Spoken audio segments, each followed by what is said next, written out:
కాదో ఈ ప్రోగ్రాం చూస్తున్నటువంటి వ్యూయర్స్కి తెలుస్తుంది. మరి ఒకసారి మీకు నా ప్రత్యేకమైనటువంటి అభినందనలు తెలుపుకుంటూ ఈ ప్రోగ్రాంకి నన్ను పిలిచినందుకు. ట్రైబల్ ఏరియా ప్రస్థానం గురించి మీరు చాలా స్పెషల్గా మెన్షన్ చేశారు. Yes, I work for 7 years, 7 ఏళ్ళు ఆ కొండ ప్రాంతాల్లో, అటవిక ప్రాంతాల్లో మరి అందరూ ట్రైబల్స్తో కలిసి పనిచేయటం అనేది నా పూర్వజన్మ సుకృతం అనుకుంటా. ఒక 2 సంఘటనలు మీకు చెప్పి దాని సారాంశం మీకు అర్థమయ్యే విధంగా చెప్తాను. ట్రైబల్ ఏరియాలో ల్యాండ్ ఇష్యూస్ చాలా ప్రధానమైనటువంటి ఇష్యూస్. మరి అప్పుడు కొమరం భీము నిజాం నిరంకుశ పాలనపై గొంతెత్తి వెలుగెత్తి చాటినటువంటి విషయాల గురించి ఆ ప్రాంతంలో పనిచేసినటువంటి కాబట్టి ఒకరోజు ఒక ట్రైబల్ నా దగ్గరకు వచ్చి, సార్ నా భూమి నేను కాస్ట్ చేసుకుంటున్నాను కానీ రికార్డులో వేరే వాళ్ళ పేరు ఉందని మొన్న పట్వారి వచ్చి చెప్పాడు. అది ఎట్లా కుదురుతుంది సార్ అన్నాడు చాలా అమాయకంగా. మరి నేను రికార్డ్ పెట్టే కదా నేను పోవాల్సింది, నేను సబ్ కలెక్టర్ను ఉట్నూరు, ఆసిఫాబాద్ కూడా ఇన్ఛార్జ్ ఉన్నాను. అది రికార్డే నమ్మాలి కానీ నువ్వు చెప్పేది నమ్మలేం కదా అన్నాను. ఆ రికార్డు నేను రాసింది కాదు కదా సార్ అన్నాడు. దానికి ఏం సమాధానం చెప్పాలో నాకు అర్థం కాలేదు. సూక్ష్మంగా నాకు అర్థమైంది ఏంటంటే అడ్మినిస్ట్రేషన్ అంతా మీ చేతిలో ఉంది, మా బతుకులన్నీ కూడా మీరు రాసినట్టే పుస్తకాల్లో మీకు గోచరం అవుతుంది, కానీ చేసుకునేది మేము, పండించేది మేము, మా తాతల తండ్రుల నుంచి కూడా వస్తున్నటువంటి భూమి ఇది.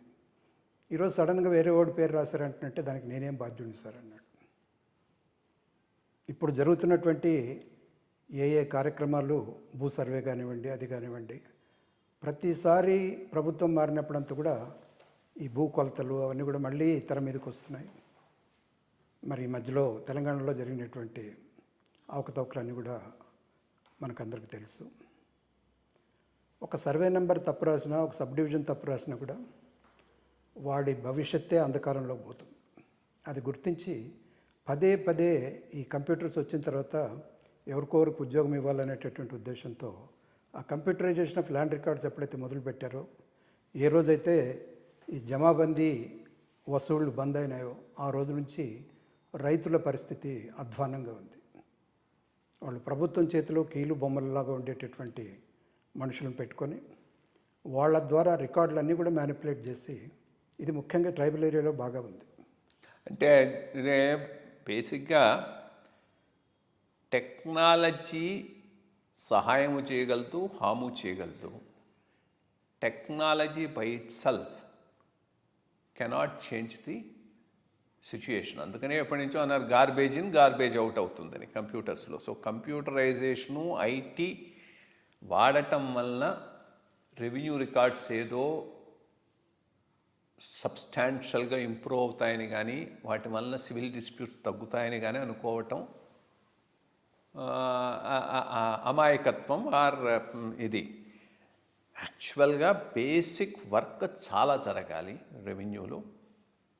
దానికి పొలిటికల్ కమిట్మెంట్ ఉండాలి, పెద్ద ఎత్తున టేకప్ చేయాలి, దాని నుంచి లాభపడాలి అనేటటువంటి భావన పాలిటీషియన్కి ఉండకూడదు. లేకపోతే రికార్డ్స్ను మ్యానిపులేట్ చేయటం ఈజీ.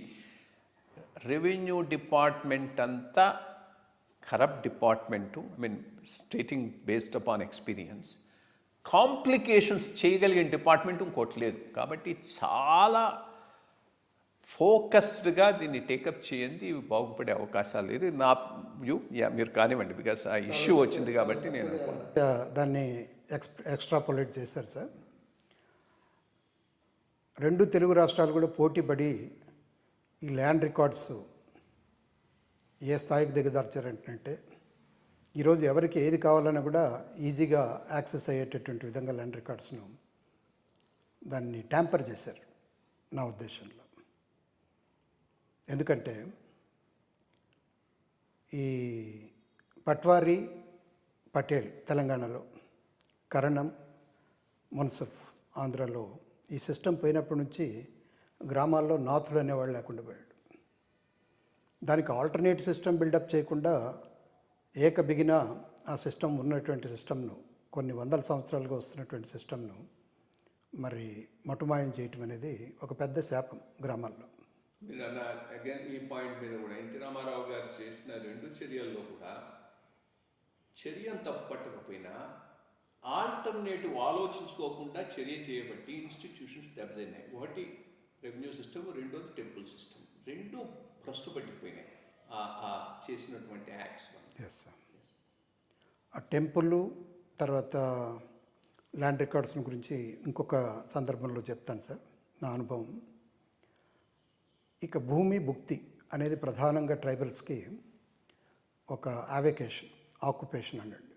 మనం రాస్తాం ఆక్యుపేషన్ ఏంటంటే గవర్నమెంట్ సర్వీస్ అని. వాళ్ళు వ్యవసాయమే వృత్తిగా జీవించేటటువంటి వాళ్ళు, లేదో ఆటవిక సంపదను